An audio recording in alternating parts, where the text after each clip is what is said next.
Greetings everyone, and welcome to my channel. I'm your host Captain Ryan, and in today's video I am playing in the not Fletcher. Yes, that's right, I'm playing in the Tier 10 Pan-Asia Destroyer, the YueYang. And now I call it the not Fletcher because it's not a Fletcher, and it's not a Gearing either. Technically, this ship is an Allen M. Sumner class destroyer, which was the intermediate destroyer between the Fletcher and the Gearing. Not too many of them were built, but the ones that were basically a Fletcher hull. You'll notice that it sits a bit lower in the water like a Fletcher does. It's a little bit narrower than the Gearing, but it has the Gearing's turrets and turret layout as well as torpedo layout. Now this destroyer has a very nice detectability range of 5.8 kilometers. It makes it very useful for hunting down enemy destroyers. You can opt to put a radar on this ship as opposed to a smokescreen, but personally I like the smokescreen. The smokescreen tends to serve me better than the radar does. As I mentioned with the Chungmu video, the radar does seem to be very, very situational. The torpedo reload on it is decent. I think it's just a hair faster than the Gearing and Shimakaze, and you get 10 of them. They do an okay amount of damage. I've had situations where I've had 5 torpedoes hit a ship with this ship and not kill it. So the torpedoes, they're not as powerful, but they are nice long-range torpedoes. Just look at that. It's a massive 13.5 kilometer range, so I get 3 more kilometers than the Fletcher, and I get 1.5 kilometers more than the Shimakaze with the torpedo setup that I use on it. These torpedoes are also reasonably fast too. They tend to get out and reach their targets very quickly.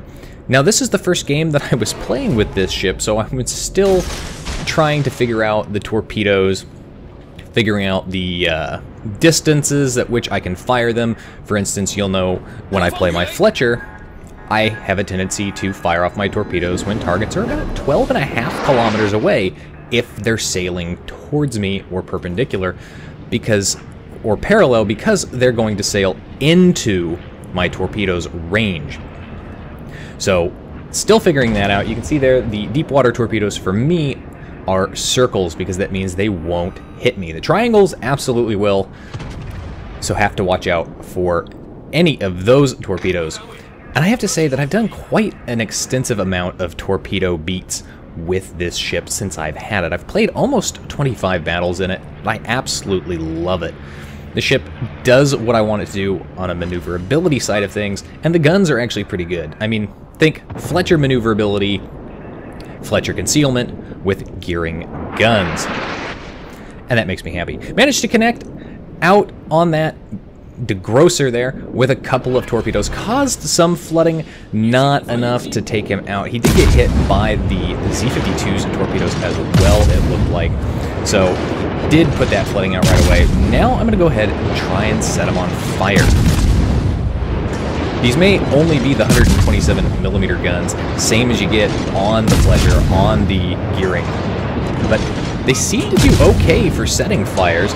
Plus, with that high rate of fire, it doesn't really matter if you manage to set fires right off the bat. You just keep pumping out round after round after round. And you can see there, I'm not getting that many shatters, so the shells are doing reasonable. Of course, hit something armored, it's going to shatter, but going into the superstructure of the degrosser, lots and lots of soft spots to hit. And I did manage to set him on fire and finish him off with that fire.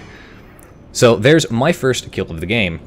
Now, the enemy team has taken the lead here. They've managed to kill one of our destroyers. They had 5 destroyers to start with, so they had the destroyer advantage. And they still have 4 of their destroyers to our 3, but we still have our 2 tier 10s over here, the A cap point. My team has secured the A cap point, but the enemy team has the B and C cap point. And while we've managed now to at least narrow down the number of destroyers we're dealing with to 2 tier 8s and a tier 10, they still do have those destroyers. Fortunately for me, 2 of them, well, they're Pan-Asia, so I don't have to worry about their torpedoes. Speaking of torpedoes, my torpedoes are going out there, and originally I think I was aiming for the Iowa there, or the Montana, but it looks like I'm actually going to hit the Iowa, which is nice. I like hitting battleships with these torpedoes. But as you can see there, 2 of them didn't cause that much damage to them. So that is something, if you're playing up this line, that you have to remember. You are going to need to hit those battleships hard with multiple sets in order to confirm a kill. But you can, at the very least, shoot them for a little bit afterwards and hopefully set them on fire and finish them off. Now, speaking of shooting at ships, I've got the Tier 8 Pan-Asian destroyer up in front of me. Opened fire on him, managed to hit him a little bit, still being detected. That's going to be the other one there. Decide, well, maybe not. Maybe I don't want to be here. Here are the torpedoes, those deep water ones coming in there. They're not actually aimed at me because, well, they wouldn't do anything to me. They're actually aimed at the Izumo behind me. And initially I thought, oh shit, I have to torpedo beat. And then I realized, no, wait, I don't have to torpedo beat. So pop my smoke screen to drop off detection there, just because I don't need to be taking any more hits. Those torpedoes look like they are, in fact, going to hit the Izumo, and they, well, he's kind of fucked no matter what he does here. He's either going to get hit by a torpedo, which he ends up doing, or he's got a Montana and an Iowa shooting at him. They basically had him dead to rights no matter what. Now at this point, the enemy team, with its 2 bases and 5 kills, is up on points. They're up by 300 more points than my team, and they are going to consistently stay up there for much of this battle. So at this point, I'm looking for a breakout situation. I still have a couple of cruisers out and about that I definitely don't want to run into, so I'm kind of maybe thinking about coming back over here and stalking these battleships. Now, I know there was that Iowa back down there. He's dropped off. I only fired 1 set. I wasn't entirely sure if I aimed those right. But given the range he was at, I won't fully know if I aimed those right or not for quite some time. The Montana is taking quite a beating from the Z-52, who is just putting the hurt onto him, and hopefully between the 2 of us we can finish these 2 ships off. Now, I'm hesitant here to fire off my set at the Iowa because I'm not sure what he's going to do here. Again, first battle in this ship, I'm still thinking about that 10.5 kilometer range being used to the Fletcher, not the 13, and looking at where he is on the map, I'm not sure if he's going to go in front of or behind that island.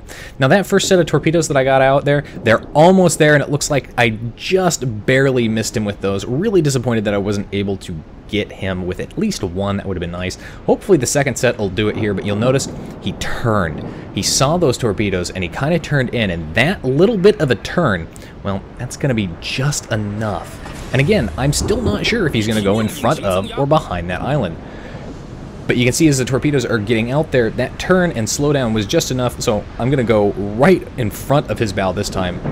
Basically, straddle them with my torpedoes. Really disappointed by that. It would have been nice. I think I could have killed him if I'd hit him with 2 of them, but not entirely sure. As we'll see, these torpedoes don't do that much damage. Now, the enemy team still up. They're up by 350 points at this point. We've managed to kill 4 of them, but they've killed 6 of us, and they still hold 2 of the caps, so they're still gaining those points twice as fast. Now, I have a New Orleans up here, a New Orleans that I don't really want to deal with. I think there's 1 other radar cruiser. There's still a Rune in play with his hydroacoustic. All these nasty ships that can effectively really wreck me if they want to. Now, I'm going to push up here. I've got a set of torpedoes going off to where I think that New Orleans is going to continue. And now the Cyclones fully socked us in. I can't see him anymore. But remember, in a Cyclone, if you have radar and you pop it, you can see ships out to the range of your radar. And that is what that New Orleans has done. He's popped his radar so he can see me. He's within that 9.5 kilometers. But I've got an island between him and I. And I'm going to keep that island, for the most part, between him and I. So he's not going to be able to shoot at me for the time being. Of course, as I open up here and move around that island, I'm kind of surprised that the radar hasn't worn off yet, but there it goes. Drop off detection. And not before he gets a shot out at me. Does connect with me, but doesn't do too much damage. Kind of lucky in that respect. Enemy gearing pops up in front of me. I've got this New Orleans behind me. If I open fire right now, that New Orleans is going to shoot at me, and that's when the other enemy Pan-Asia destroyer pops up. Now, remember, there's 2 of those, and then there's the gearing. Now, he disappears there I've got 18 seconds to torpedo, but our Z-52, he really does need some help there. He's lost a lot of health, and that gearing's still mostly full health. Does get hit by a torpedo, though, so that's going to help us decide. I'm going to go ahead and open up here. I don't think the New Orleans can see me at this point, but he does get shots off there because I was detected briefly well inside of his visual range. Going to continue to chase that ship down, and we finish off that gearing.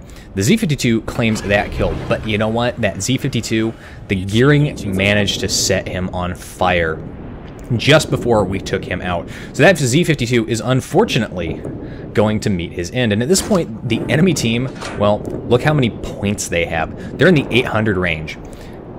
And while we just lost a ship, we also managed to kill one. So we, at the very least, still are not in the danger zone, that 900 points range. And now it's time for the rally. That enemy destroyer has popped up yet again. I don't know who's detecting him or with what, but I can see him, so finish him off for my second kill in the game. And now we're a little bit better position. We're now only 300 points, but remember the enemy team still has 2 caps, so they're still gaining that.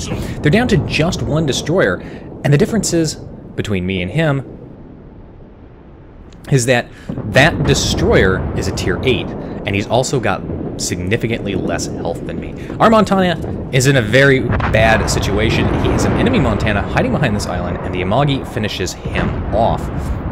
So now I'm going to push up here, switch on my anti-aircraft so that I can take out that scout that's spotting me, and I'm going to push up there. There's the Montana. I'm going to keep the island between him and myself because that Montana could royally wreck me if he wants to. So keeping that island between them, drop off detectability there. Somebody shot the plane down. I don't think it was me. Enemy destroyer, you can see on the minimap there, outline of him pushing into the A-cap point. Again, remember, he's not got a lot of health, so they managed to kill him, and now it's a 4 versus 4. And I'm finally sitting in the B-cap point, challenging at the B-cap point, but I get a little too close to that Montana, and I'm proximity detected. I popped my smoke screen, but that's not really going to do anything because I'm proximity detected. And the Rune is shooting at me. Finish off the Amagi with torpedoes. Didn't connect on the Montana. Thought I might. But now I'm going to go ahead. I'm going to use this island for cover. I've got a very delicate situation here. I've got a Rune on one side, and I've got a Montana behind me. So I've got to put myself behind this island at the right spot so that neither of them can shoot at me. And it's about this moment that I realize with 40 seconds left to my torpedoes that Montana doesn't seem to be shooting at anybody. In fact, he's not moving. In spite of the fact that there is a destroyer at point-blank range to him, he's not reacting at all. And I'm not sure what the deal with this is. It's about this point that I think and realize that he's pretty much AFK. So I'd actually rather the enemy team shoot at that Rune, and that's what they're going to do. They're going to open up on him. The Montana is burning, which is good. I've got 10 seconds left. I'm going to start backing up, get around this island for my torpedoes, and hopefully I should only need 1 set. This spread at this distance, very narrow, should be able to connect with all 5 of them. But look how much health he's got left. He's got about 30,000 health. These are 5 torpedoes. You'd think it would be enough to kill him, right? No, it took 4 of my 5 torpedoes to kill him with 30,000 health left. Get shots out there, finish off the Rune, kind of a kill steal on my part. But hey, double strike and a Kraken, so that's alright. And now the enemy team has gone from a battle where they pretty much had all the victory, all the points, all they had to do was survive and maybe finish off a couple of us. And now they're down to 1 battleship. 1 Iowa, by the way, that we've been, well, dogging for most of this time. And the team is finally capturing the B cap point. There's over 5 minutes left, so even if that Iowa does nothing, if he just tries to go and run away, he's going to lose because we're going to have more points at the end of the battle. So that Iowa has to do something. He's got to come back to the B cap point if he wants to win. More importantly, he's got to kill somebody if he wants to win, because even if he takes the B cap point, there's no way he's going to be able to win without killing at least one of us, because we're just going to wreck him. We're going to find and surround him and wreck him if we know. Now, if you pay attention to the chat, you'll notice that an enemy player is going to get a bit salty, and he's going to reveal the location of the Iowa to us. And that's not sportsman. I don't care if you're losing. I don't care if you've had a bad day, a bad game. Don't reveal the location. Even if they're a bot and AFK, don't reveal the location. That's not cool, man. But there, sure enough, is that Iowa. So I get 2 sets of torpedoes off. I'm not sure how he's going to turn. Unfortunately for me, he's going to continue turning inwards. I pop my smoke screen so I can open up on him with the high explosive. Maybe set some fires. Definitely assist the Bismarck here. And the Bismarck secondaries have already set him on fire, and they're going to go to town on it. Aiming high here for the superstructure, the conning tower there, the bridge, and the mast, so that I can get the most effective damage I can without getting too many shatters on the armor there. Now, my torpedoes, they all miss. It looks like some torpedoes coming in there, possibly from our cruiser. They miss as well, but this guy, he's pretty much caught out in the open by 4, and there's a limited amount that you can do here. So he's losing a lot of health just dealing with my high explosive, the Bismarck secondaries, the Bismarck, the cruisers, everybody shooting at him. I switch over to the armor piercing. He's low enough and he's broadside, but he's close enough. Those shatter, but look at this. He's giving me broadside, and those penetrate, and that's enough to finish him off with 6 kills there. Finishing him off, 136,000 damage, a double strike, and a Kraken Unleash. 6 kills, first battle. Not top of the team for XP earned, though. Just shy of 2,000 base XP, the Z52 earning that 2,000 base XP. So good job to my team for rallying there and coming back. Anyway, that's it for today's video, folks. If you liked the video, hit that like button, hit the subscribe button, and leave a comment down below. If you'd like to get semi-regular channel news and updates, you can do so by liking and following me on Facebook. If you'd like to help me and support the channel, you can do so by becoming my supporter on Patreon.